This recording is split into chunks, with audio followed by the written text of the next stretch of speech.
Ano yan, nalis na sila. So tapos lang kumain. So yun.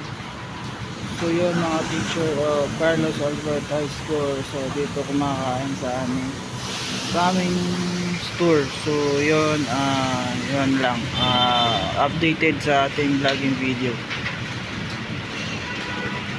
Nga pala yung aming store.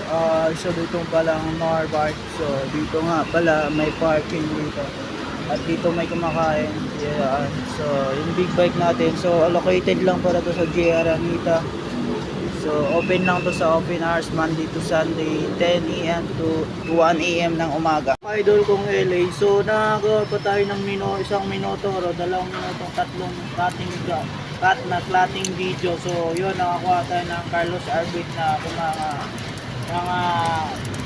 kumakain customer dito. So karating ko lang. So isang North Park na pala tayo, isang kusinero na hindi pwede maka-upload galing sa loob. So bimilisa lang natin to and dito natin tatapusin. So and paki-follow, like sa ating subscribe sa ating YouTube channel and Facebook.